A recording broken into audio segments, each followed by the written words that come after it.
Imagine a world where fear lingers on every street corner, where money can change a life overnight, and where one woman, with her cunning and her ruthless ambition, managed to bend an entire city to her will.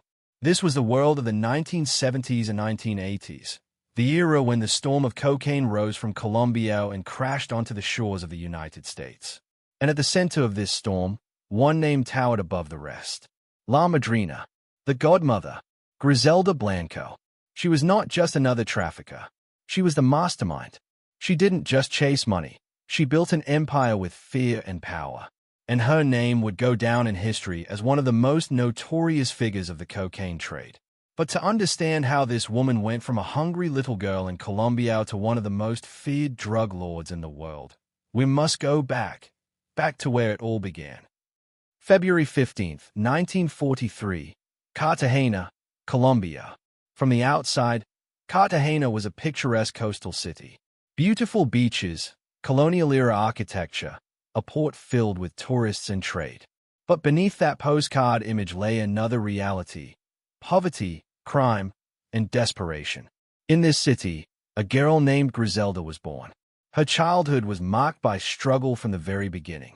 Her father abandoned the family. Her mother was left alone to raise her. Food was scarce, money was never enough, and survival was a daily battle.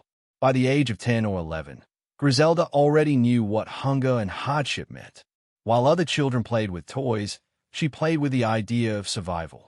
She watched the streets closely, learning quickly that life was not fair. If you wanted something, you had to take it by force. She started small, petty theft, little scams, hustling in the poor neighborhoods of Cartagena. Local stories even suggest that as a child, she may have been involved in a kidnapping. Whether myth or truth, the legend stuck. Griselda Blanco was not an ordinary girl. By her teenage years, she was already tied to local gangs. While most girls her age were being pushed toward early marriages or domestic life, Griselda was learning the rules of the underworld: loyalty, betrayal, and survival. She carried within her a hunger not just for food, but for power. She made herself a promise: she would not die poor and forgotten. She would rise above, no matter the cost.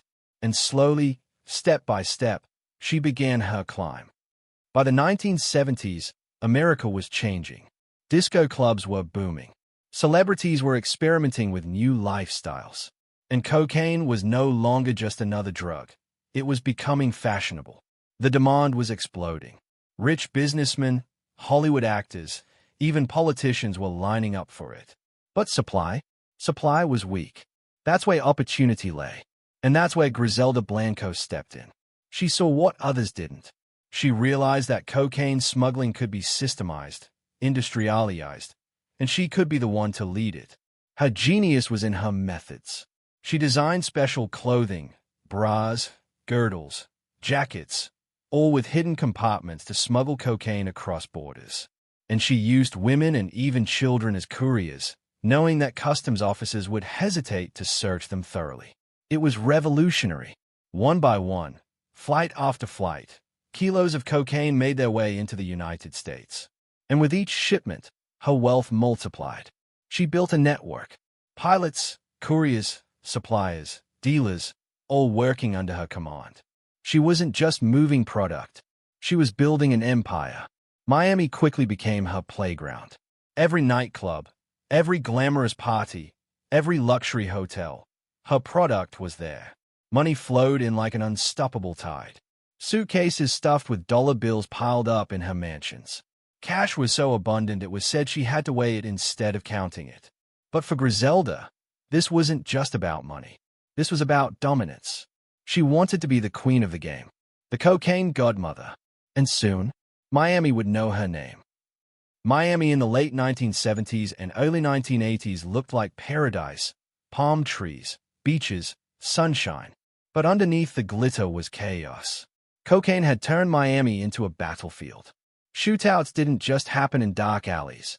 They happened in broad daylight. In shopping malls, on highways, outside restaurants. Ordinary citizens would duck for cover as bullets flew. Miami became the murder capital of the United States. Newspapers carried headlines every day. Another day, Another shooting in Miami. Cocaine turns Miami into a war zone. At the center of it all was Griselda Blanco. Her network stretched across the city.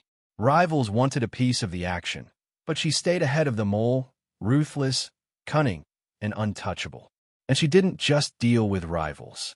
She played a dangerous game with law enforcement too. With her endless supply of money, she bought informants, bribed officials, and always seemed one step ahead. The Miami underworld whispered her name with fear. The Cocaine Godmother. And as the bloodshed grew, her empire only expanded.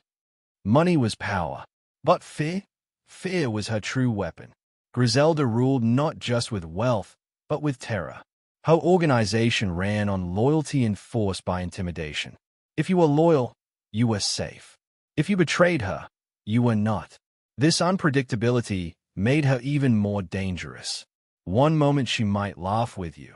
The next she might decide you had outlived your usefulness. This earned her the nickname the Black Widow. People believe she disposed of not only her enemies but even her husbands when they no longer served her. In Miami, the glamour hid a nightmare. Behind every nightclub, every party, lay the shadow of her empire. Even the police hesitated. They knew that crossing her meant consequences. As one Miami resident once said, "In the day, beware the sun. At night, beware the cocaine. But at all times, beware Griselda." She was not just a woman. She was an empire built on fear, and her shadow loomed over Miami like a storm cloud.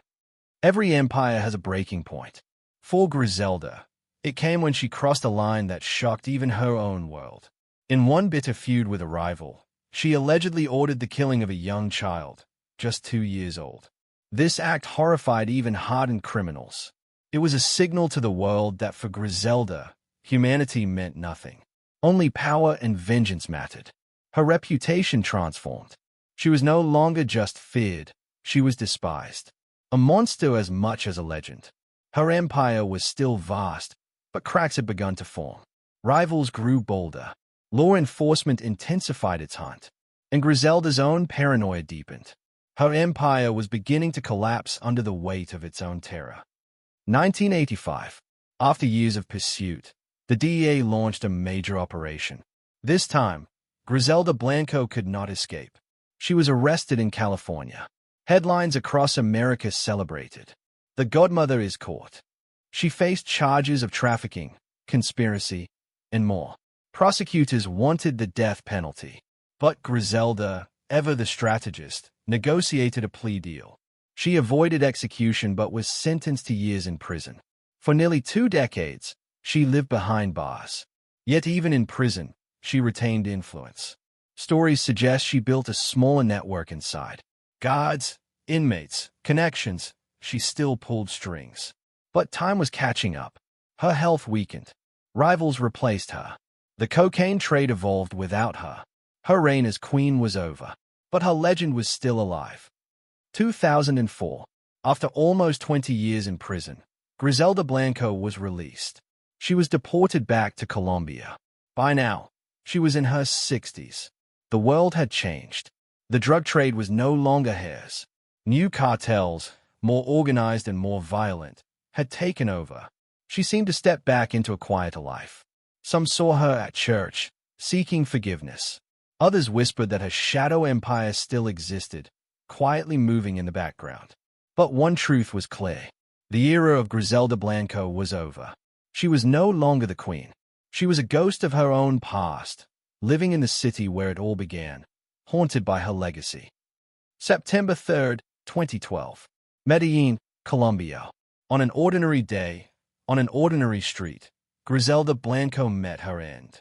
The woman who once ruled Miami with fear, who was called La Madrina, the godmother, was finally gone. In a way, her death mirrored her life. Quick, ruthless, unforgiving, and with it, an era ended. Griselda Blanco, the hungry child who became the cocaine godmother, the woman who reshaped the drug trade, who turned Miami into a battlefield, who built an empire on fear. Her story remains a legend. A dark legend. It is a reminder, money and power can take you to the highest heights. But those same forces can drag you down. Her legacy can be summed up in a single word. Fe. La Madrina, the godmother. A name, a story, a shadow that will never be forgotten. The case may be closed, but crimology never sleeps. Like and subscribe at join Criminology and step deeper into the dark with us.